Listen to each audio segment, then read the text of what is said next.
Hello, people. We'll get started in a second. I need to finish heating up a tea.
Tea at 12:30. It's non-caffeine tea. Non-caffeine tea.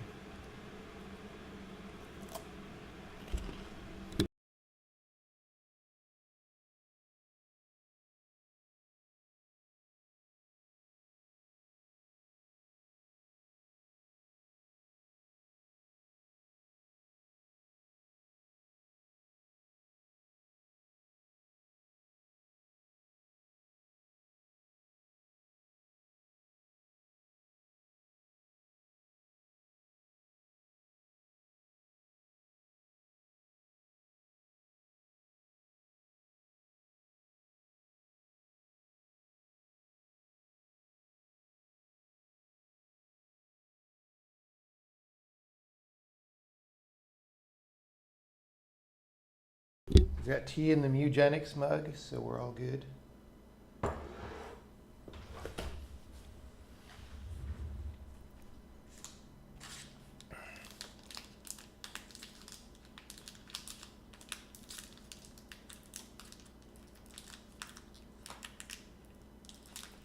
Yes, I did see the new electronics game, and I pre-ordered it. So I would get the manuals and whatever.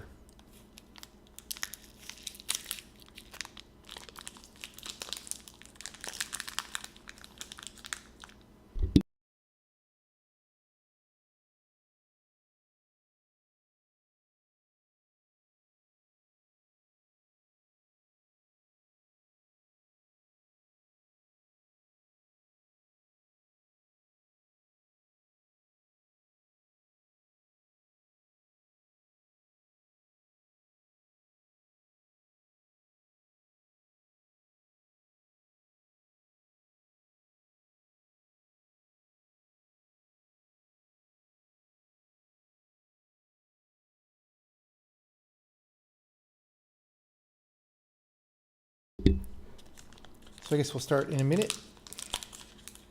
I'll eat one more little snack.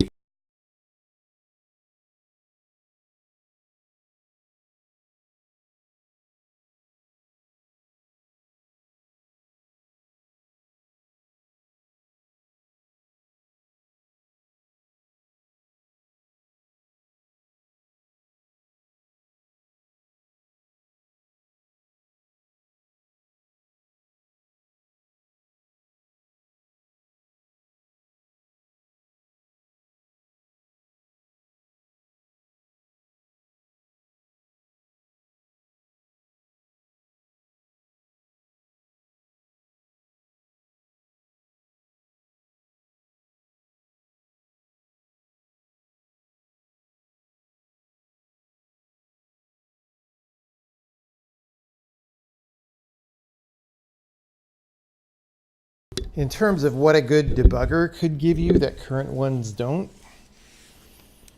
that's too big of a topic to do right now because it's going to be a relatively short stream before I go to bed, and I could go on about that subject for like an hour. nobody's even trying to make a good debugger, like nobody with a clue. So it's very sad. What do I think about Fortnite and its success? I don't know. I mean, it's fine that it's successful. The game doesn't appeal to me, but that's okay.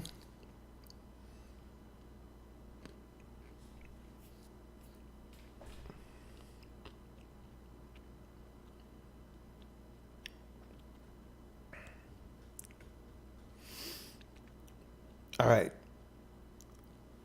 Let's start doing some work because I'm going to get tired. It's 12:30 a.m. We're starting to do audio on this Sokoban game. And, well, the way audio works in games is you want to tune it, so that the game sounds good. There's several things you want to tune. One of the most basic ones is how loud does a sound play at any given time. And it's very good if you can adjust that volume in a file that is very cheap to hot load, right? So you can keep the game running and you can keep tweaking the sound level or something. Or maybe you wouldn't even do it in a file. Maybe you would do it in an on-screen UI. But my belief is that an on-screen UI doesn't add much value, and it adds a lot of work and complexity. So I tend to do it with a text file that you hot load.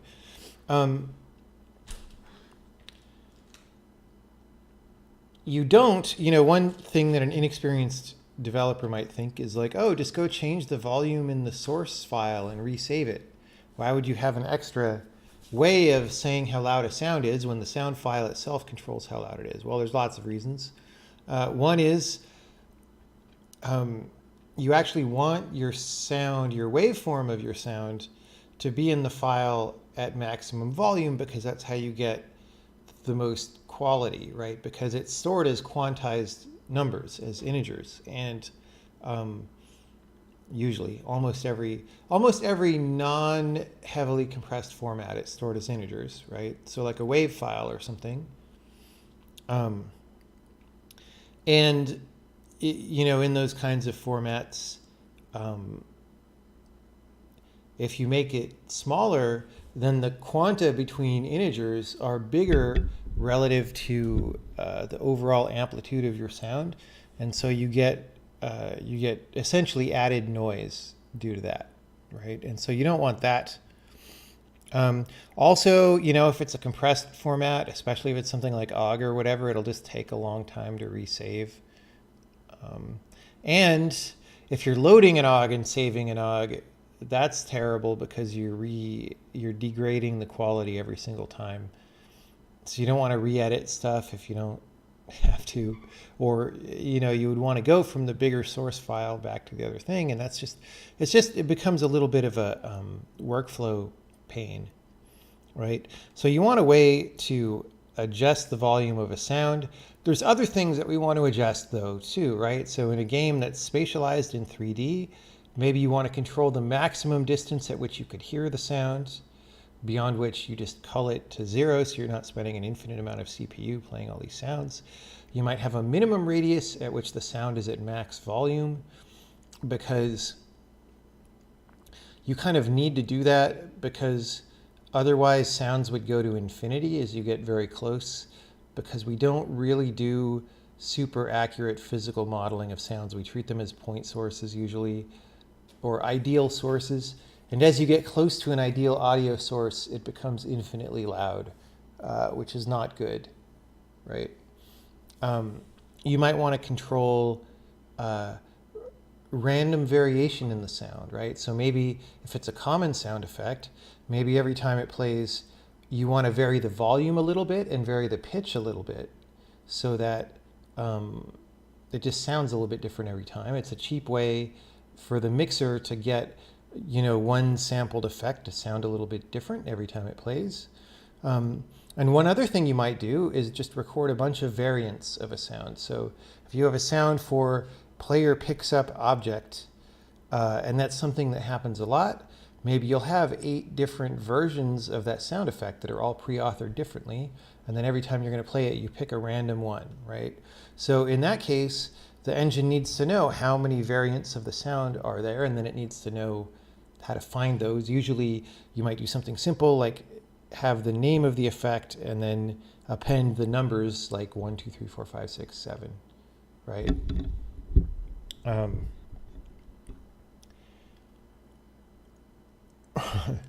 Yeah, someone in chat is saying audio volume scales with 1 over distance.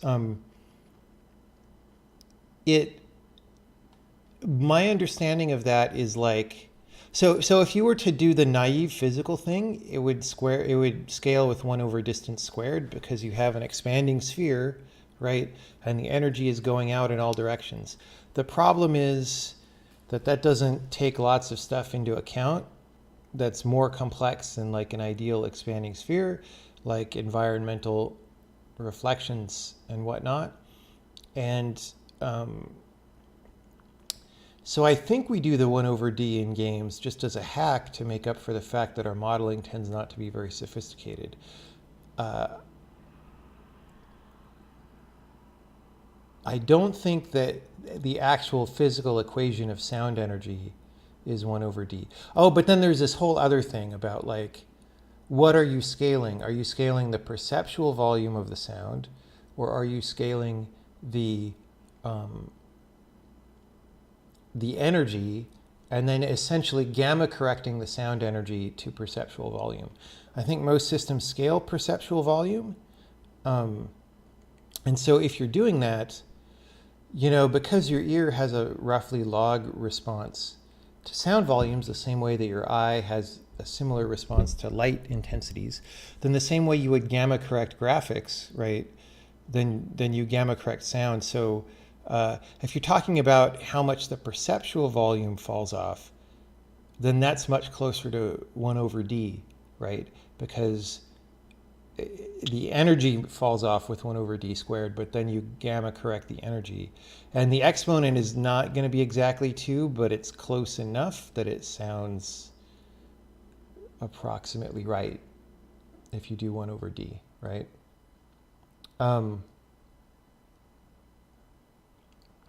Yeah, also, you know, if you're doing more sophisticated audio modeling, which we're not going to talk about today, you would do other stuff. So if sounds are coming from behind you, or, you know, you would do a little bit of low pass filtering, right? Or if they're traveling through heavy fog or underwater, you would do filtering on them, and that sort of thing. But today, I'm just going to get started, and I'm probably not even going to finish because it's late at night. But we haven't done a programming stream in a while, so I figured why not do one where I just get started making a text file that controls these audio properties. I can show you the one from the witness, and I'm up in the air about, let's just talk about this format. This was a very simple format where we have 1 line per sound effect and then a bunch of numbers that control it. And there's like 6 or 7 numbers total. And if you give less than 6 or 7 numbers, then we just stop interpreting them, right? So the numbers are like, how many variants of the sound are there, right? So this one has 10, you know, this one has 9, and so forth, right? How loud do we scale the effect by, right? So it's 0.7, 0.7, 0.15, and so forth. How much do we multiply the volume by randomly every time we play it, right? And that's actually a perturbation. We add or subtract that from 1.0, which is maybe not exactly the right thing to do, but that's how we do it. How much do we vary the pitch? And that's in semitones, which is the way the audio people like to think about that. So, you know, 2 semitones is kind of a lot, or 2.5 is kind of a lot. Like 1 is maybe a more normal range.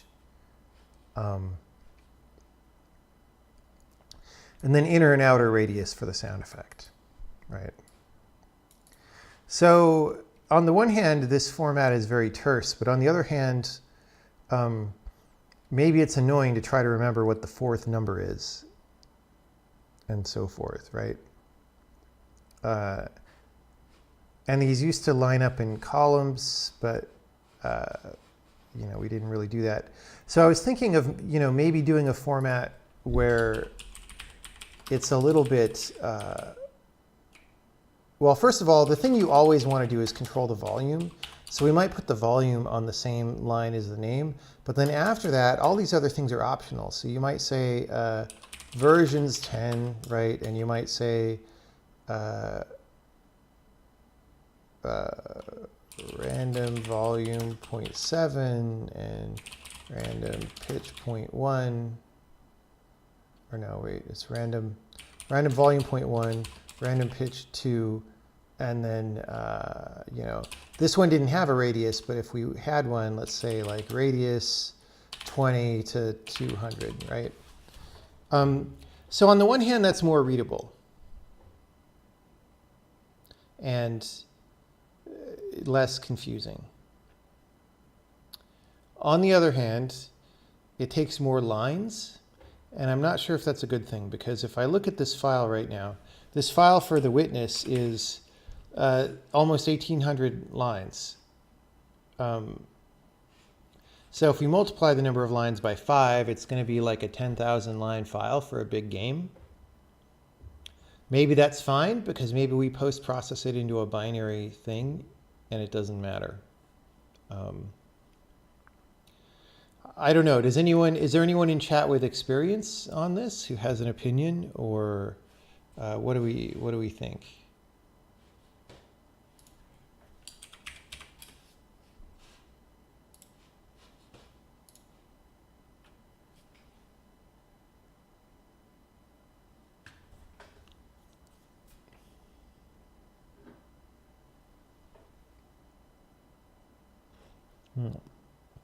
I'm already spilling tea on myself. It's a good day. XML, yeah, no.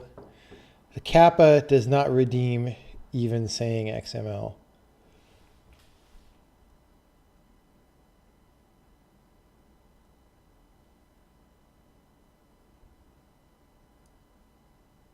Option 3, put it on one line with the names. That's true. So one thing we could do is something like this. Let's just copy this and put it on one line.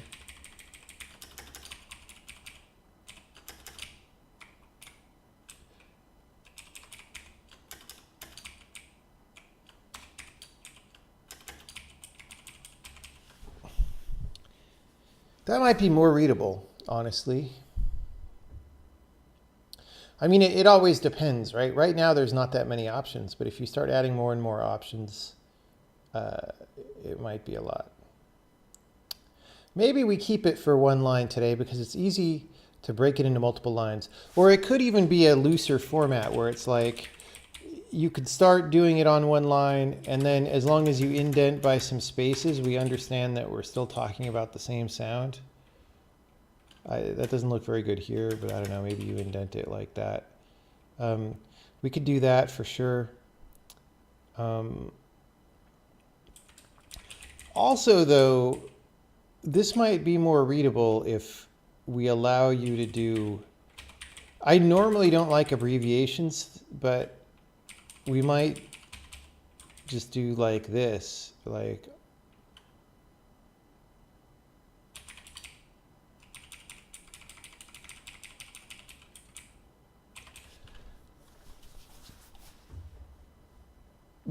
that's more readable because it's not filled with words, right? And like we could allow you to use the long word or the short word. I don't know, what do people think about that?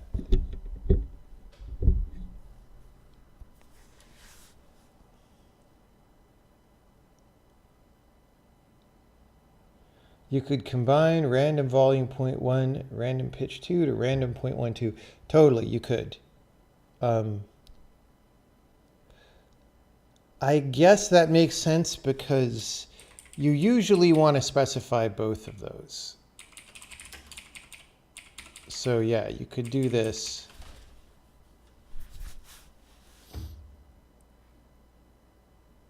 Let's see how that looks in the long one. Like that might make, see, that's not so bad actually then. If the names don't get that long, yeah, like now with that change, I like this one better than this one.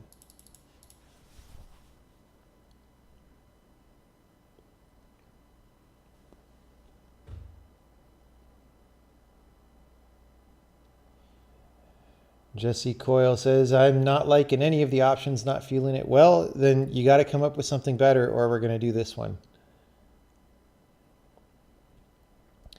How did you select the next footstep sample in the witness? Just an RNG. You take successive multiples of the golden ratio and scale that up by the number of samples to get a sequence of indexes that's equidistributed.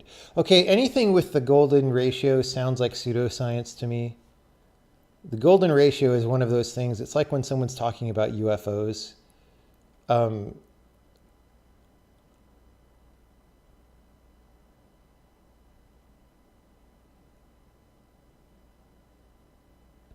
But maybe that's mathematically correct for some reason. I just can't imagine why it is. We definitely just pick a flat random number generator, which means you could repeat the same thing twice. But then by the time you have the random scale, and in the witness, most of the sound, the footstep sounds, are not one sample. We actually play two samples over each other, and both of those are randomly chosen. So if there's 6 variants, then there's only a 1 in 36 chance of playing the same one twice. And even then, it's going to be pitch shifted and volume shifted. So it just won't sound the same, realistically. And then we also have variable reverb blending in and out and whatnot.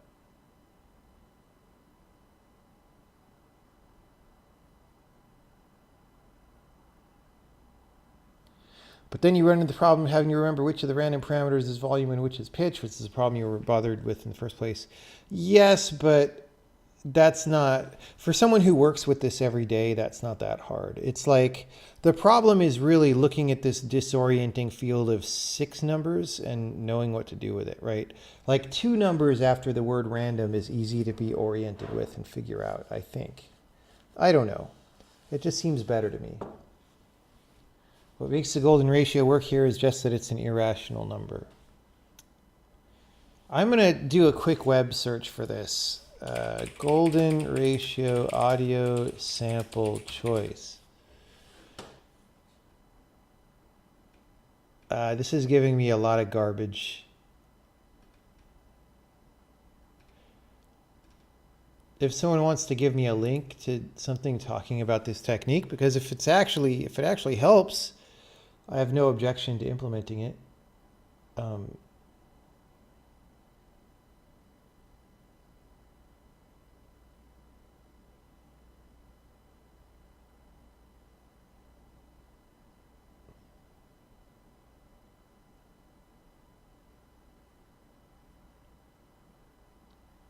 Wikipedia equidistributed sequence.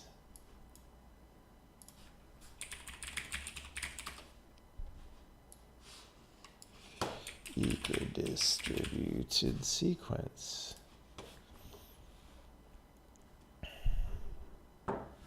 Why is my tea just got tea everywhere? It's not staying in the cup. I don't know what's going on.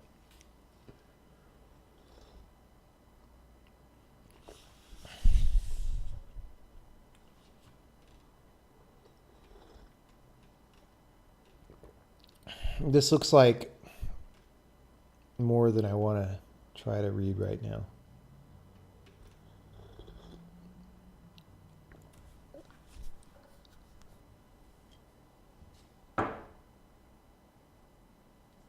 But that'll be useful for when I want to look it up later.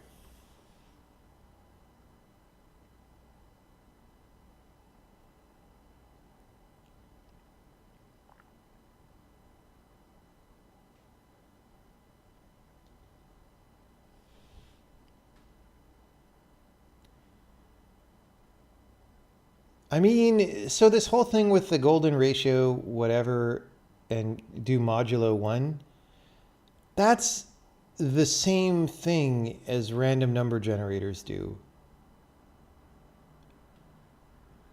It's exactly the same. So I don't understand how that's supposed to help with anything.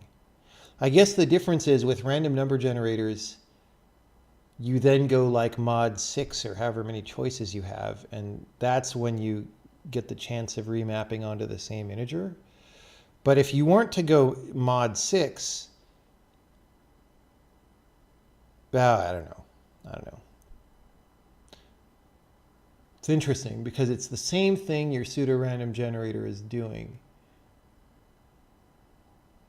but it's somehow more mapped to indices. I don't get it. I don't know exactly. I have to read the math.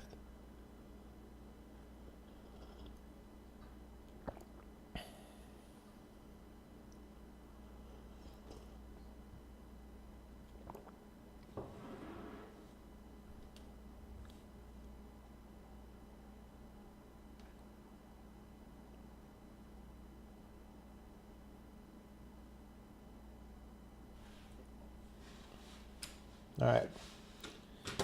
I'm already starting to get tired because we're going on 1 a.m. So we may not get that far. But you know what? We're doing a programming stream, and isn't that good? Okay. I am going to make a file in Sokoban. Whoop, I'm in the wrong place. I'm going to make a file in Sokoban.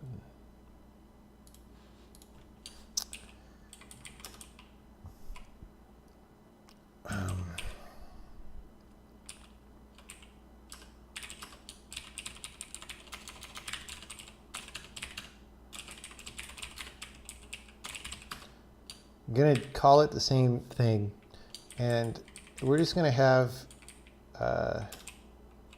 this and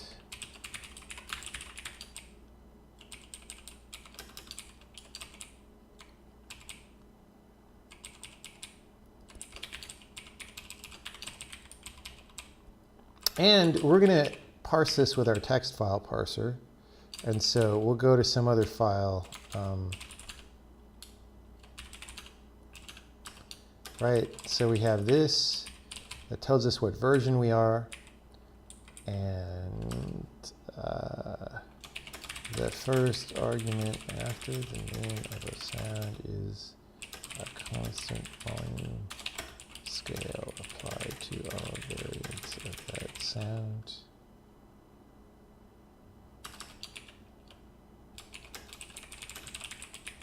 After versions is the number of different samples we will randomly choose between when playing the sound. We do this by appending the numbers starting with 1.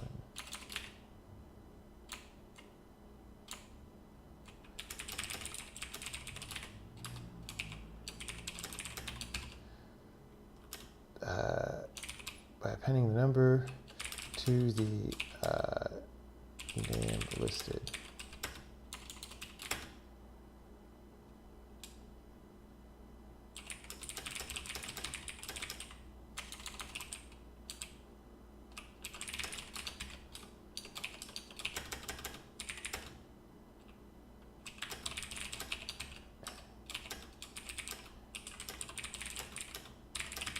Scaled by 0.5, and whenever the engine says to play foo, then we randomly choose between foo1, foo2, and foo3.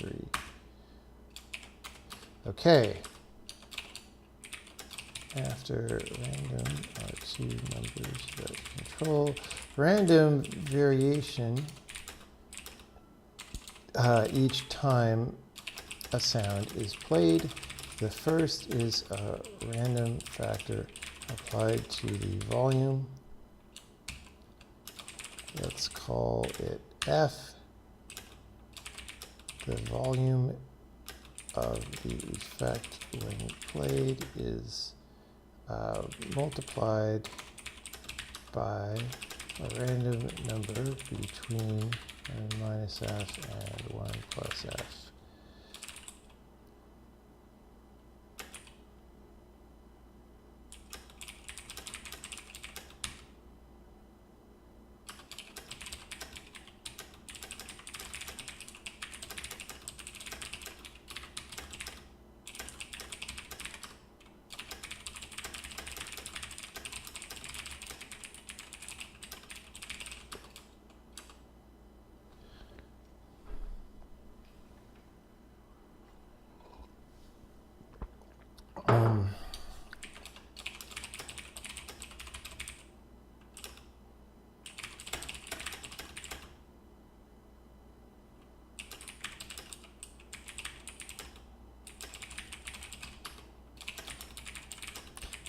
how much a semitone is right now.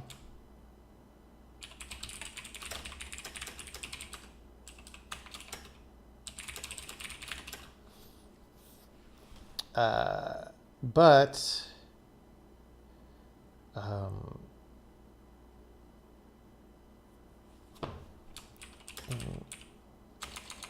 this ends up being converted to a scale factor on the sampling rate used by the mixer.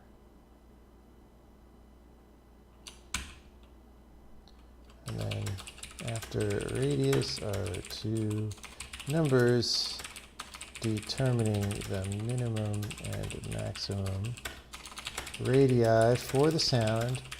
At the minimum radius, the sound is played at maximum volume. At the maximum radius, the sound becomes inaudible. Okay, I hope that was exciting.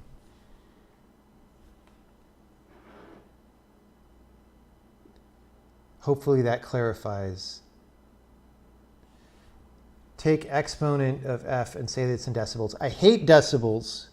I never want to use any decibel ever. I think it's the stupidest unit of measurement ever created.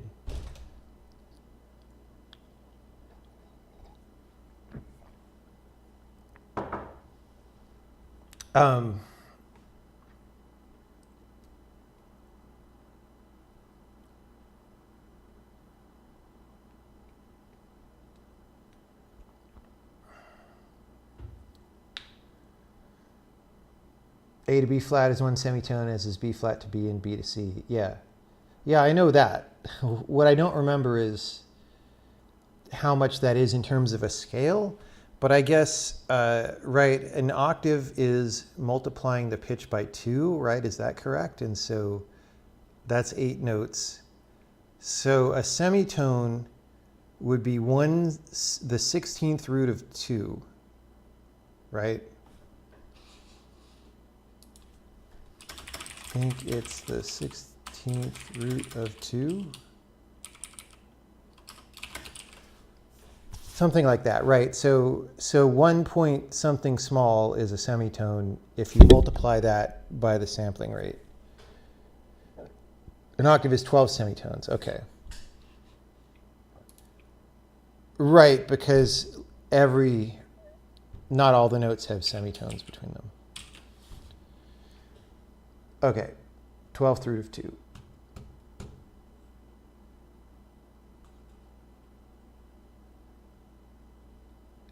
Decibels is useful in some application like SNR measurement and is useful to use to measure power delivered to a load. Not really, I mean,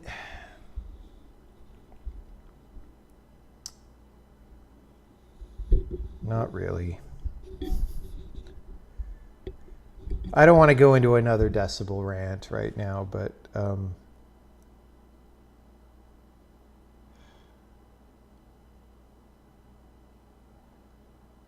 yeah, let's just not. Let's just not.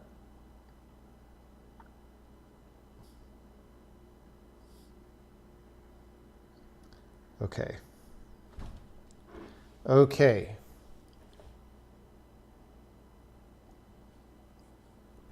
So basically, when we want to convert this semitone number to a factor to multiply the rate by, we raise 2 to the power of, or we raise the 12th root of 2, which is going to be some constant that we can just ask Wolfram alpha what that is, right? And we raise that to this power, right? So this could be a half or a third or anything, right? And that gives us, well, wait, no, not a half.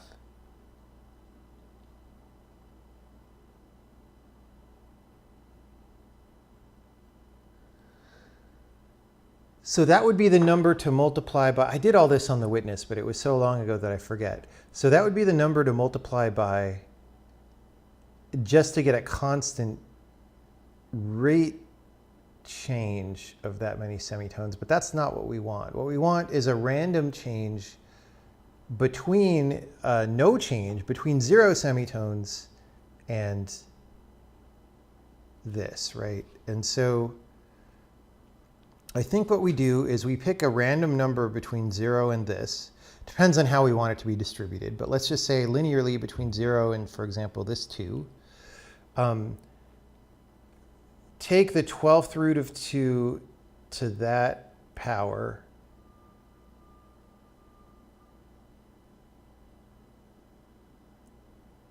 We don't really want, we want like from -2 to 2. Right? Because you want to be able to go slower and you want to be able to go faster. If we go from 0 to 2, then 0 would be like no change and 2 would be faster, so you'd never be able to get slower. Anyway, we're not going to do that today. We're going to do that in the next stream.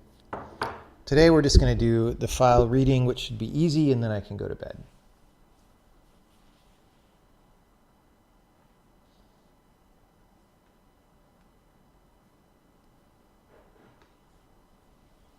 Yeah.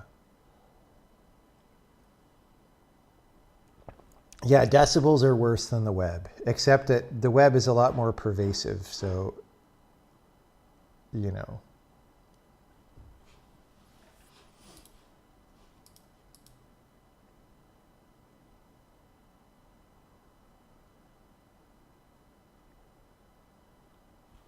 Okay. Let's just go, I'm going to go to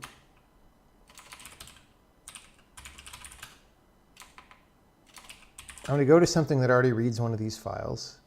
I could also go to the slideshow program, but we're going to stay in Sokoban for now. And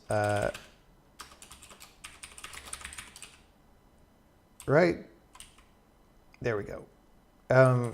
So we're just going to make a new file called sound tweaks. And I'm going to say reload sound tweaks. This isn't going to be a catalog asset for those of you who read along, because there's only one of them. In the witness engine, it is a catalog asset, and that's just kind of a weird hack, so we're not going to do that.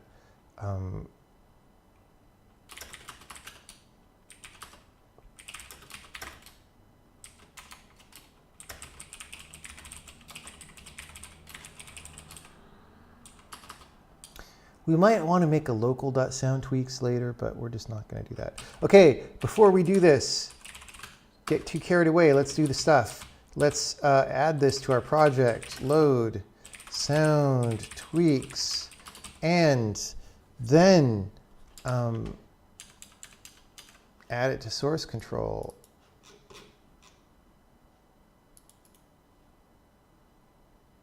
Boom. Okay. Now let's compile. Why do I have so many windows? Okay, we compiled. Let's close that. Oh, come on, just close. Just close.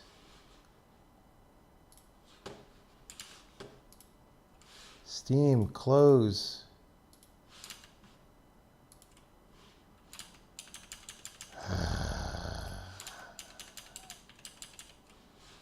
Close.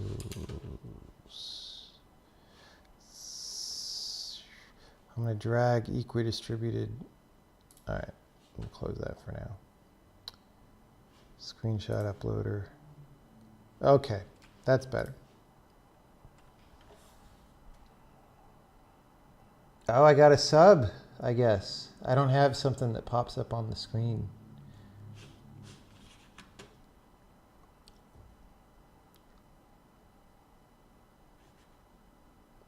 Okay.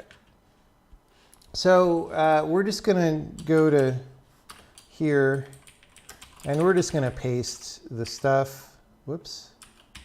How did that happen? We're going to start the file.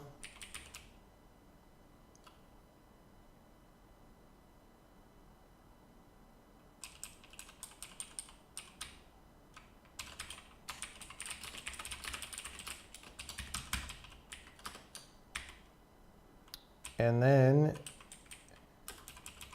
we're going to do this.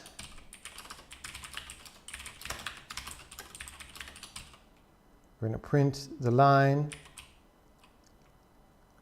And that's it. Of course, we're going to do something smarter later. Well, let's do this. So I think the handler will already ignore comments, right? Because we have this common format where hash mark is the comment. So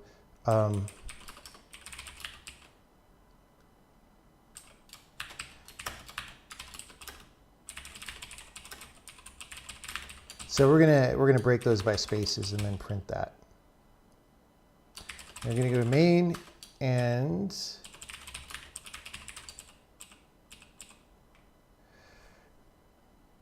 we init all our catalogs here. Init OpenGL, catalog loose files, reload sound tweaks. Undeclared identifier graph. Oh, yes.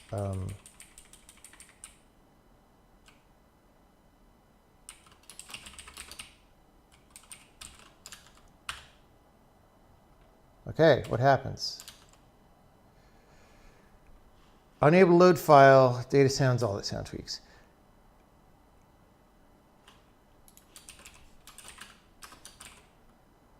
Oh, data sound, all that sound tweaks. Sound.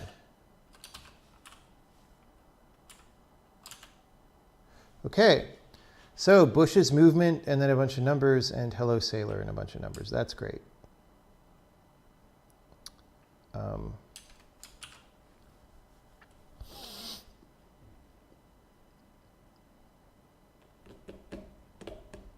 Okay, well, before we go do the rest of the parsing, let's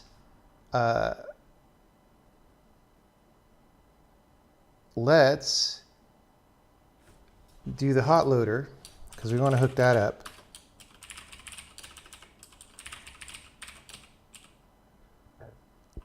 My hot loader callback. This is the thing. The hot loader knows how to talk to the catalogs, but for things that are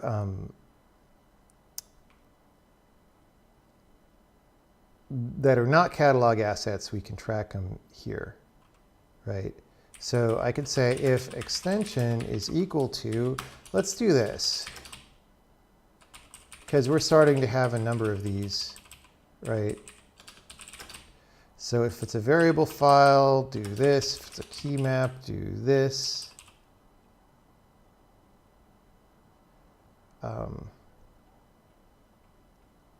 And if it's sound tweaks, well, reload sound tweaks, short name, full name. All right, fine, we'll do it this way. So this is short name, full name, and then from main, we're going to reload sound tweaks of all, and yeah, that's readable. Okay. So now we run, the game is running, it has loaded the sound tweaks once. Now if I go add another line and resave it, right? So if I say Cowabunga 0.33 versions 374, we hot loaded it and we now have Cowabunga there. So that is successful. Look, we have code reuse. We're not even object oriented. How'd that happen? Oh my God. Okay. All right. So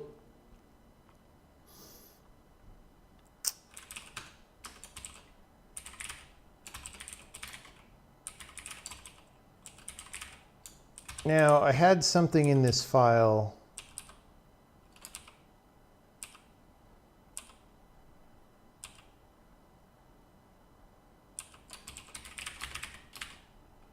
Okay.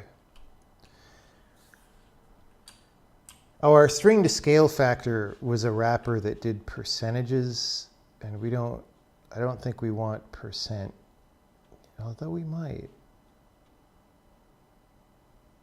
But not now, because it's not obvious to me.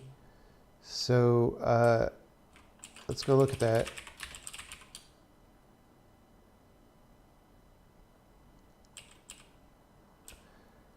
So we call string to float, and string to float gives us a remainder. Okay, so let's do that.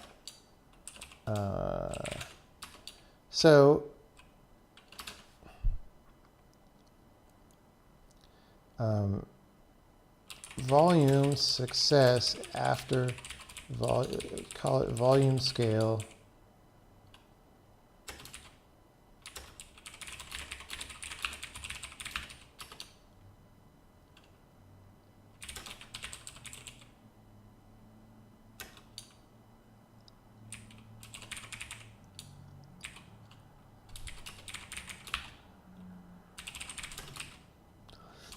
Unable to read a volume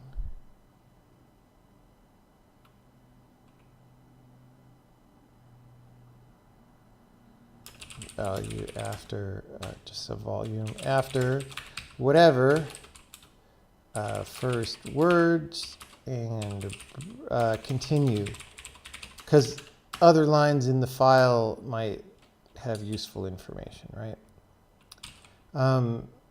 Okay, so then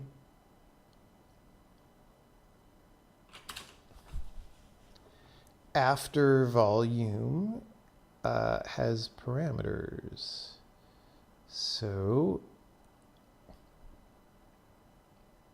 well, let's just make sure that works. One step at a time. Boom, run. Well, it didn't complain. Let's just say print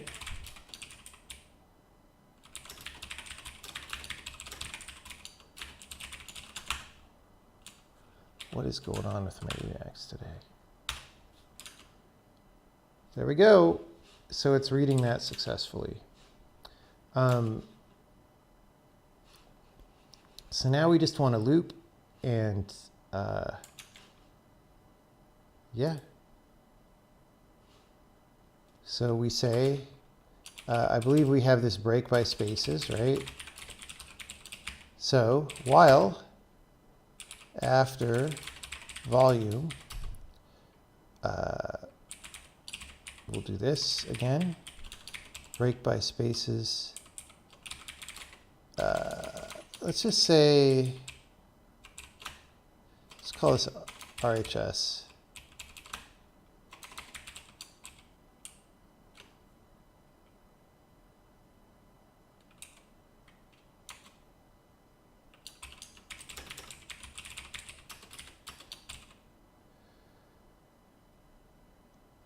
Actually, let's do this.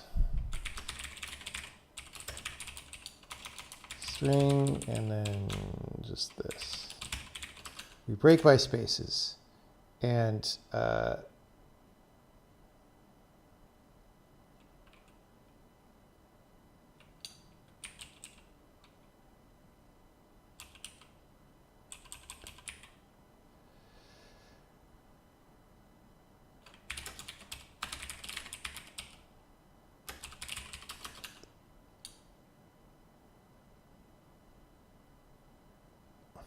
I'm not sure what happens if we get a line that only has spaces.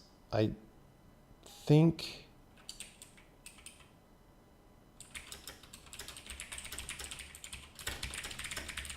it's just, you know, it's late at night.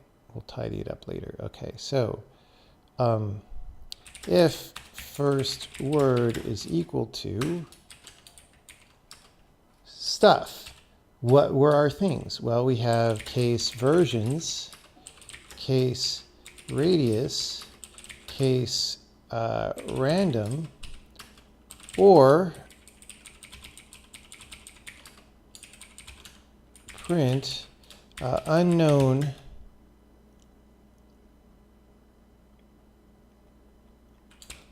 error handler unknown audio option, unknown tweak option,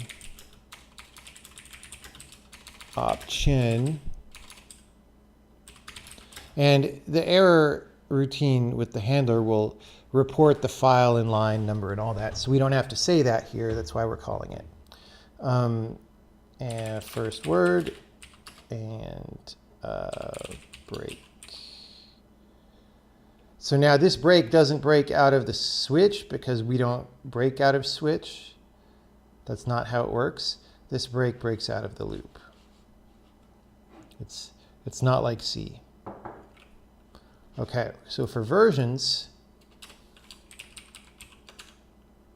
let's say, do we have string to int? I'm sure we do.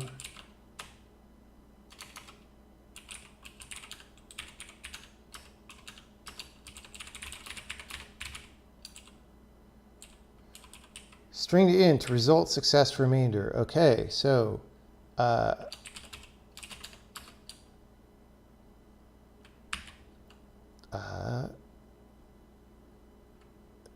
versions, success, remainder, string to int,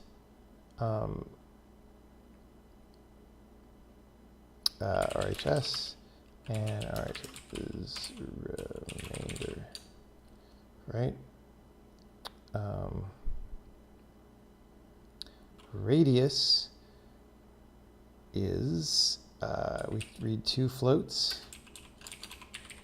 Inner radius, success inner,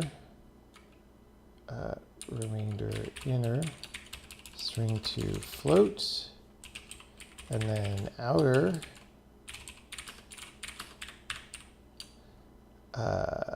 is, and then RHS is remainder outer, right? And then for random, well, now we're not actually using these values that we read yet. We're just going to read them and show that we read them correctly. For random, it's the same thing. So volume perturb, success, volume, remainder. Volume is going to float RHS, and then volume is pitch.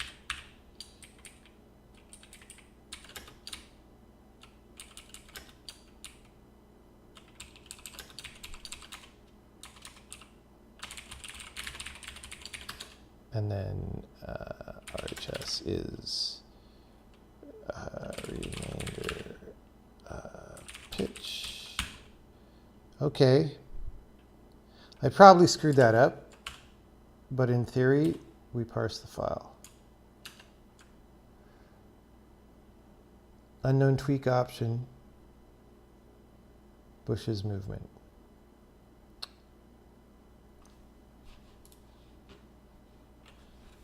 Oh, because we don't want line here, we want remainder. Why did I put line?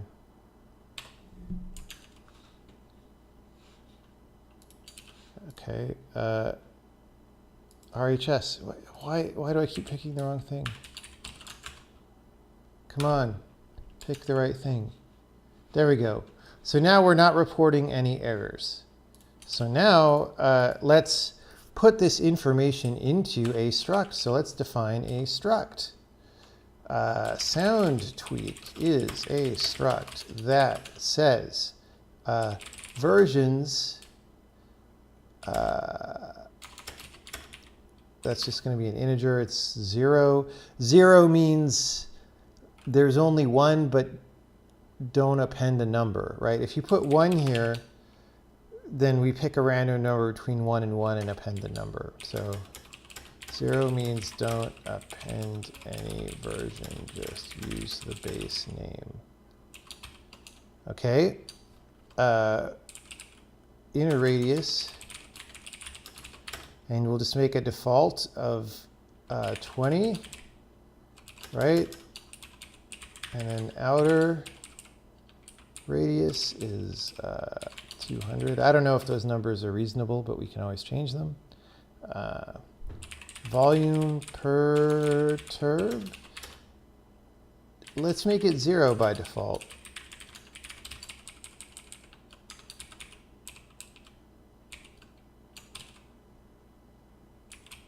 And I think that's it.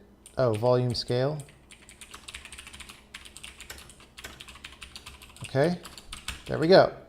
That is our tweak information that we might have for any sound. So now,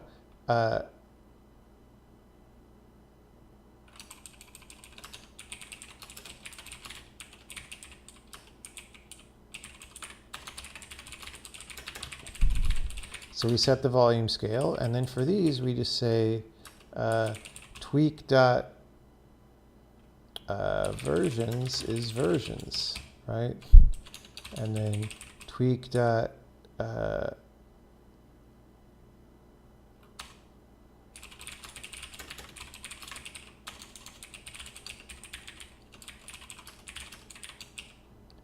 okay, and then tweak dot volume perturb and okay. So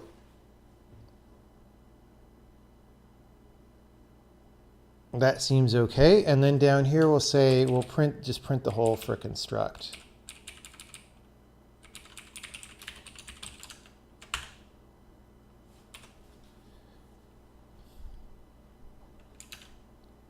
There we go. So, well, that didn't work. What's going on?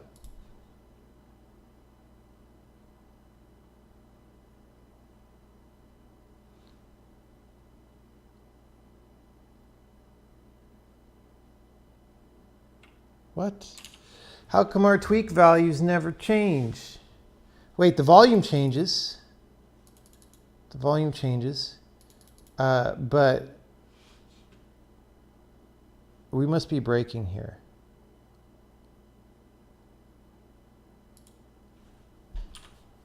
That's weird.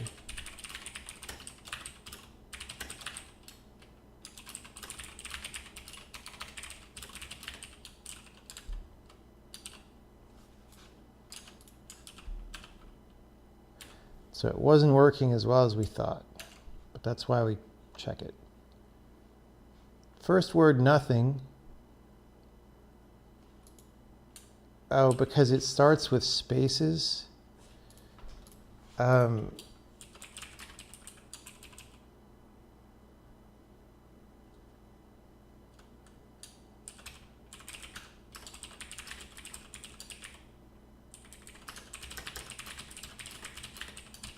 Okay. The break by spaces should always return us. Okay, there we go. Now we've got our numbers. So 10 versions, blah. Oh, our volume and pitch perturb are not. That's weird.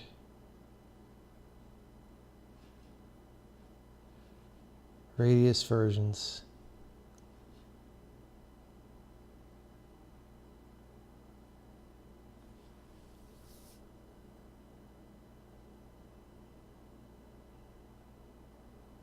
No, we need to, okay. We need to always, we need to do this here.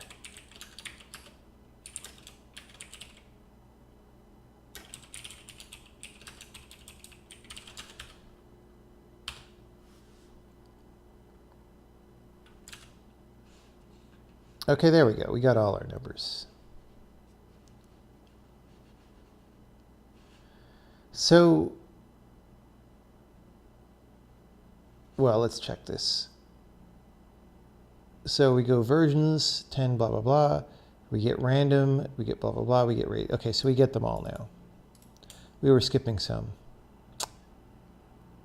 So that's great. This is actually all that I really wanted to do tonight was read the file, and we are now successfully reading the file. So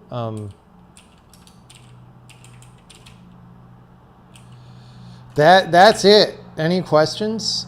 Because so next stream, which might be in the morning for all I know, we're just gonna associate these tweak datas with the catalog asset, which I'm not sure how I want to do it exactly.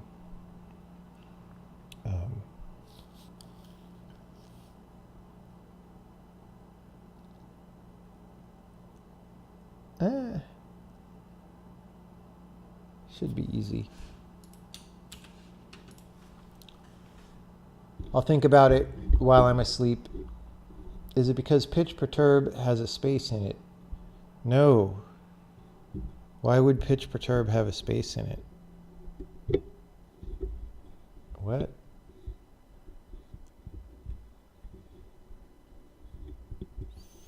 What time zone am I in? I'm in Pacific time.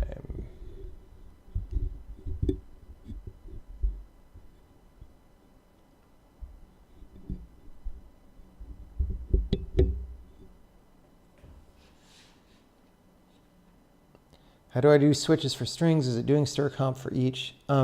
So strings in this language store the length explicitly. It's not like C where you have to search for a 0.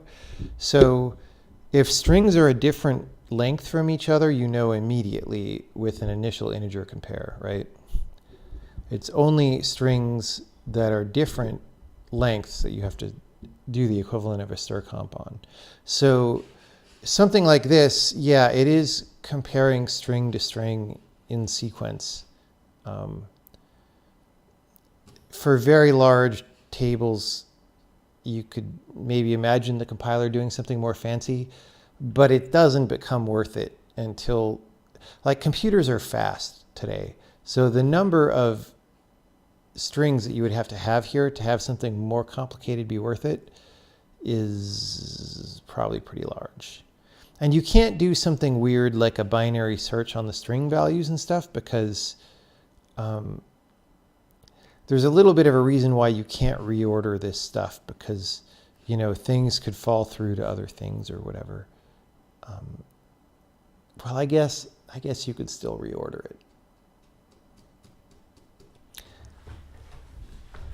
It would just, then the fall through becomes a branch, which is maybe not what you want if you have a lot of fall throughs. I don't know.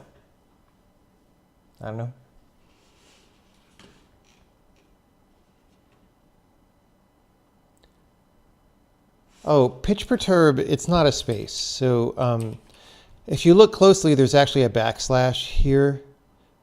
It's just de-emphasized. So you can have backslashes in identifier names, and you can have backslash and then a bunch of spaces.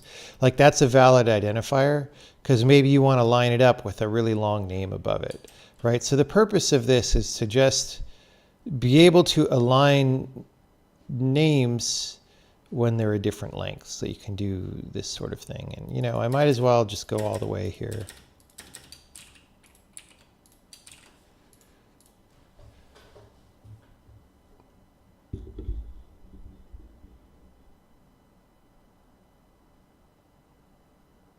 You've seen me write this kind of text file parsing a few times. Obviously, it doesn't take very long, but isn't it worth having some kind of generic code to serialize simple structs from a text format like this?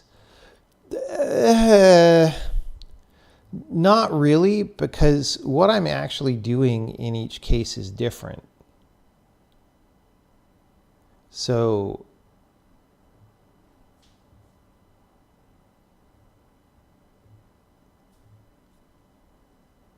yeah, I don't know.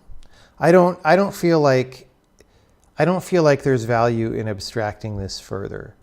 I mean, there might be, right? But you very quickly get into a case where what you want to do is not exactly what the abstraction is letting you do, and then things start getting ugly.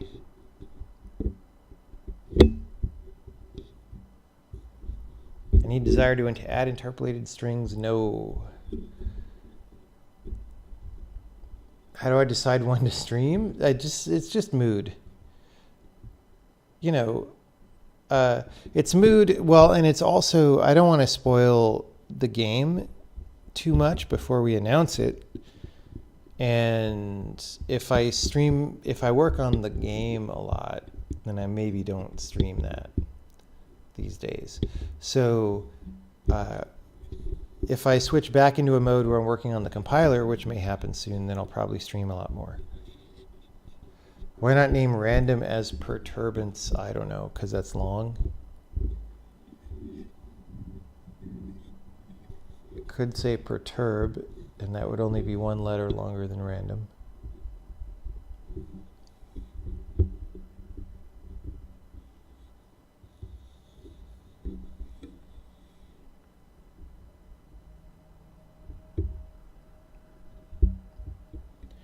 Any news on the new compiler feature? Nope, I haven't done it yet. I want to do it, but I'm working on the game right now. So I'll switch back to compiler maybe in a week. And then from that time, it'll take some amount of time to do the new feature, and then I'll demo it. Any progress on the name of the game? I don't have any idea. I honestly have no idea what this game is going to be called. We have to figure it out. Why not just use the language to represent those data so no parsing needed? Because I don't want audio guys to have to program in a programming language just to set volumes of things. And I don't want them to have to run the compiler just to load a file, right?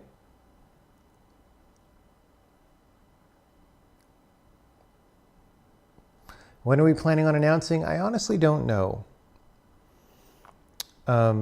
Maybe 6 months before release or something, but I don't know when release is. Warehouse Keeper Reckoning, yeah. Fictionally, there's not a lot of warehouses, so.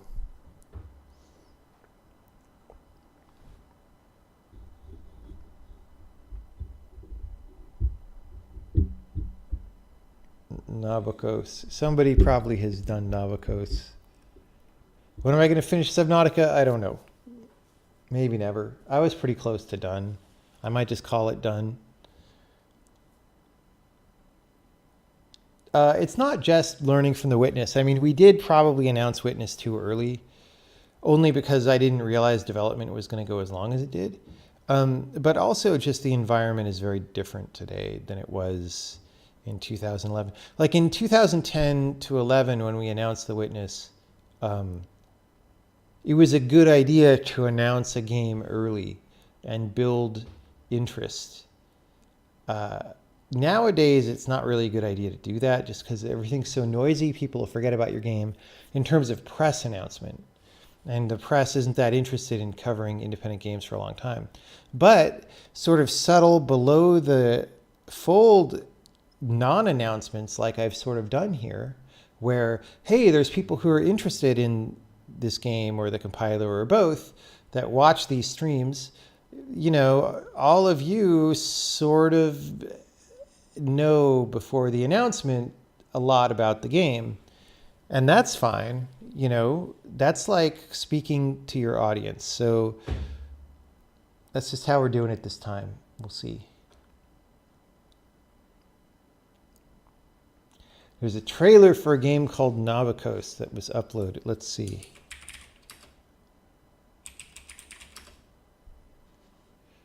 A minimalist puzzle game. Oh yeah, nobody's going to buy this. Let me see.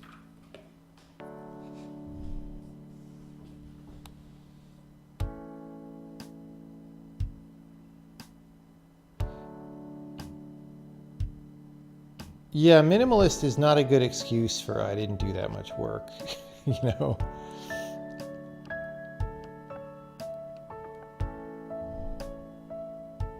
But the puzzles might be good. So we'll check it out at some point. It looks like an iPhone game. Is that, they didn't even say what platforms. Wait. Yeah.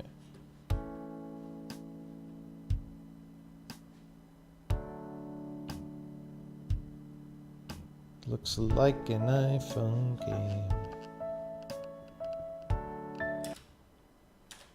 I don't really play iPhone games, but, you know, once in a while make an exception. Are we developing all the puzzles in-house? Or was that puzzle grant a secret scheme to connect with new designers? No, we're doing them mostly in-house with maybe some exceptions. We'll see.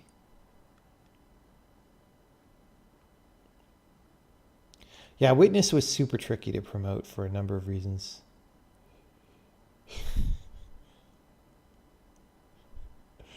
Oh man, you put the name of the game in that quote you just recorded. I don't know about that. I don't think I said Navacosa minimalist puzzle game. I think I just said a minimalist puzzle game. Like, I'd rather not. Can we change 482 to like just not memorialize the? I don't want people to pick on that game, you know, every time they pull up the quote. Miyagakure is taking even longer than Witness did. That is true. Yeah, you'd love to see a puzzle design stream. I don't think we're going to do one until after we announce the game. We'll probably still be doing some puzzles after we announce it, so we might do some streaming of that. Did I ever talk about what I'd like to get from a debugger? My interest is not super much only in what's classically a debugger, but I think program visualization, like seeing what the hell your program is very important to debugging it. And we don't really try to do that at all. So I mentioned that a little bit in the Q&A to my talk a few weeks ago that's now on YouTube.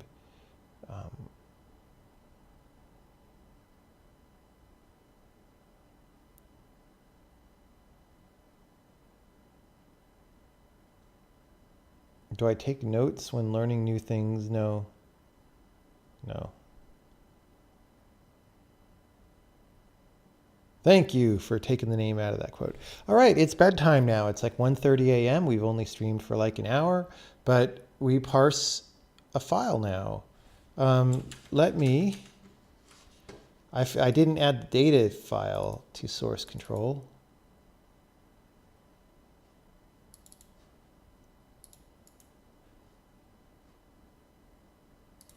Add, and then Sokoban, commit, parse all.sound tweaks on startup. That's great.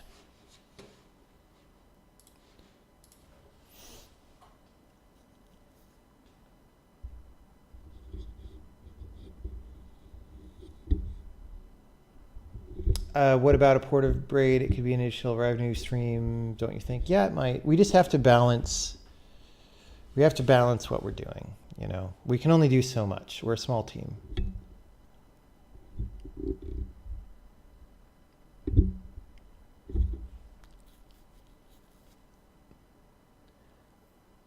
You're a beginner at programming, but would you need to learn it to create a video game? It depends.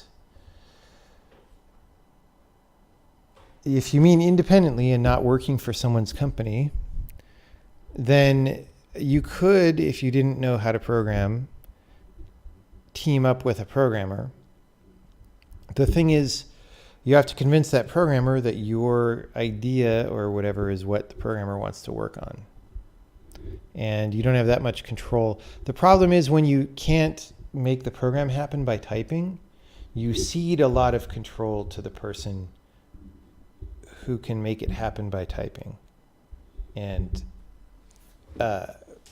sometimes that ends up not being good.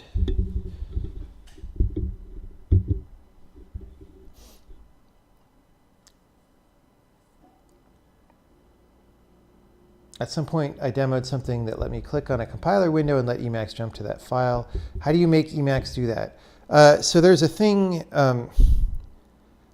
So you do a little bit of a thing in your .emacs file that says, hey, I'm going to listen on this port. Like there's an Emacs server thing, and you say, listen on this port, and then there's a program called Emacs client. And you run Emacs client and then give it arguments that say what to tell the server. And so in that demo, when I clicked in various places, it was just running Emacs client with some arguments that told Emacs to go to a certain file and line. That's like just how Emacs talks to the outside world.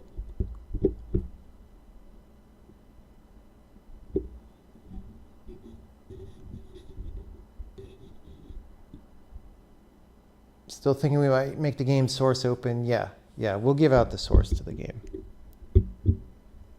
Why isn't the witness on Android? Because piracy on Android is very high. The amount of money people make from games on Android is very low. It's very, very difficult to release a game on Android and have it work on everybody's device. That becomes more and more difficult the more advanced the graphics are and the more resources you toss around. It's just a disaster. Like, why should we release on Android? There's no good reason.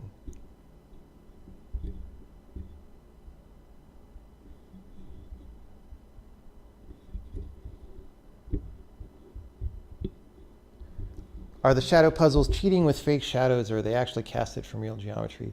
They are actually casted from real geometry.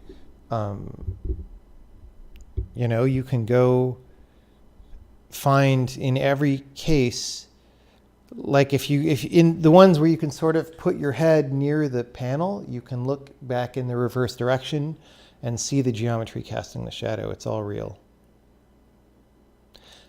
There might be one where we faked it a little bit with like an invisible thing. It's still geometry casting the shadow, but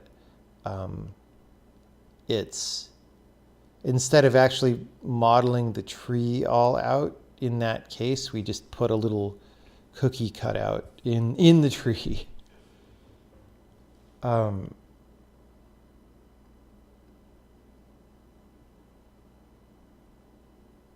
Would a feature like Emacs Server Client be possible without doing it via a network? There's lots of ways you could do it. You could write to a file and give it a signal to read the file. For some reason, that would be weird, but you could do that. You could use signals. You could use SIGUSER1 and SIGUSER2 to send a binary string where each one of those is a 1 or a 0. That would be very slow because you have a kernel trap every time. I don't know what Windows's equivalent is to a SIGUSER1 or SIGUSER2.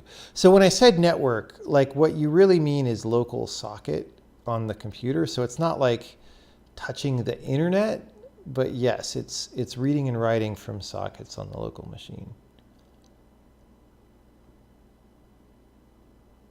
You could also do it with shared memory.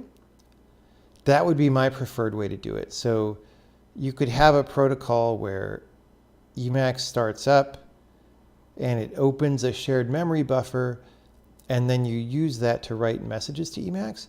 The question that I'm not sure on is, how do you manage synchronization when multiple people want to send Emacs messages at the same time? But I'm sure there's a way to do it.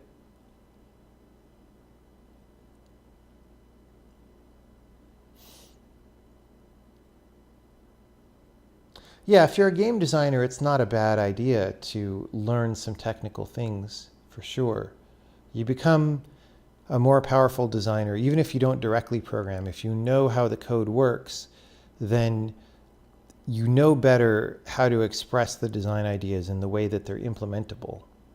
And you're easier to work with, and you have more of an idea. You'll be able to do more of the kind of design where your ideas naturally exploit the properties of the system because you know how the system works.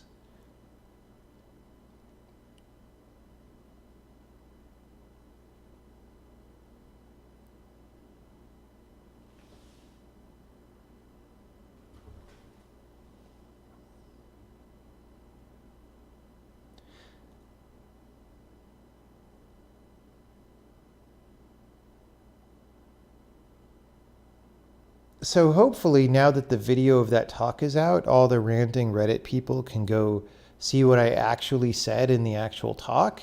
They'll probably still be ranty about it, if they're C++ fans, but it's just, you know, when you read a summary of a thing like that, you don't get an accurate idea of what the person said. People should learn this because they've been on the internet for years now, but people don't seem to learn that. So, yeah.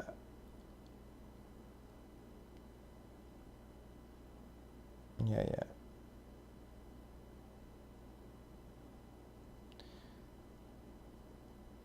Right, so as I said in the talk, RAII does make your code 100 times slower.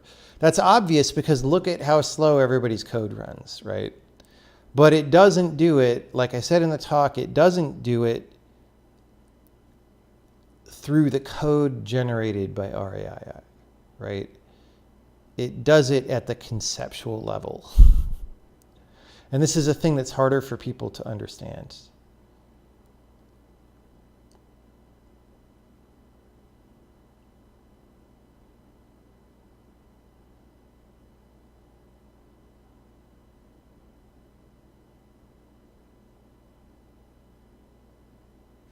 Let me go find that. Someone's asking for a link to the talk, so let me find it on YouTube.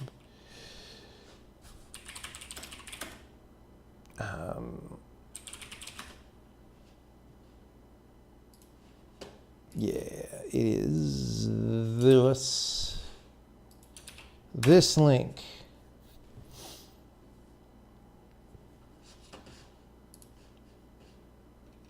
It's got a lot of views now, 13,000 views.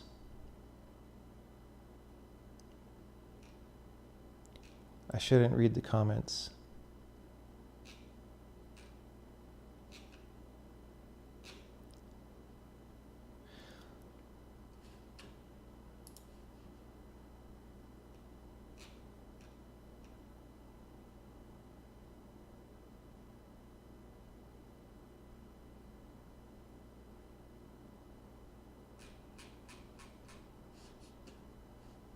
Yeah.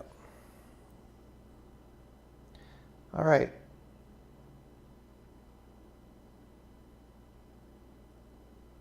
I think it's time for me to go to bed. Thank you, everybody, for coming by.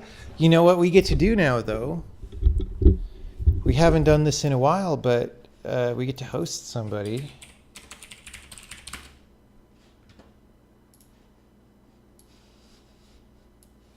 Let's see who to host.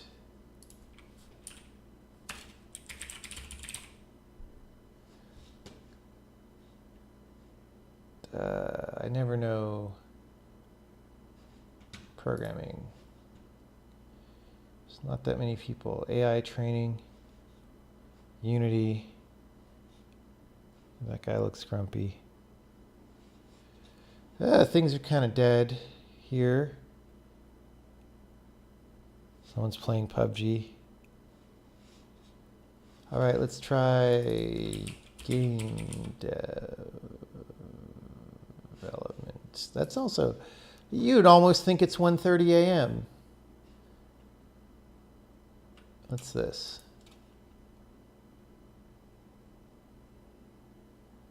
Is this a game this guy's making? Oh, it's this guy.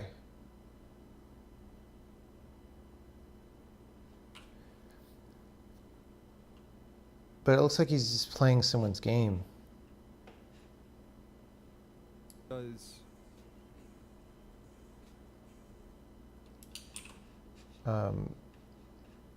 Professional mouse driver. Game dev chill. Anyone have any suggestions on what to host? Stream defense.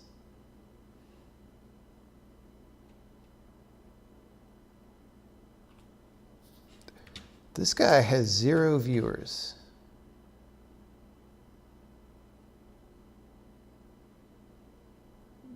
No camera. No audio.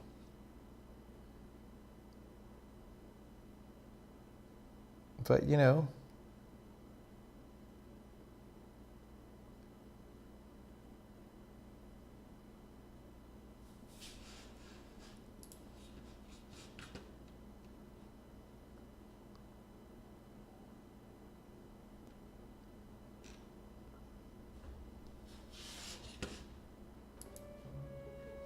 Oh, right, I have him muted. Music.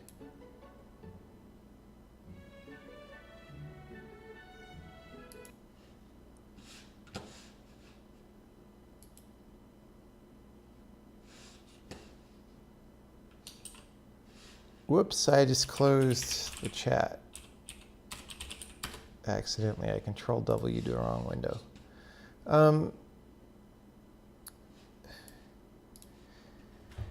I really don't know what to host here. What is Midnight Pulse? I don't know if it's possible to package. What we will do now, it's a bit bad and sad. Okay, this guy's talking. We will only, like there will be. So let's host him. And thank you everybody for coming by, and I'll see you later.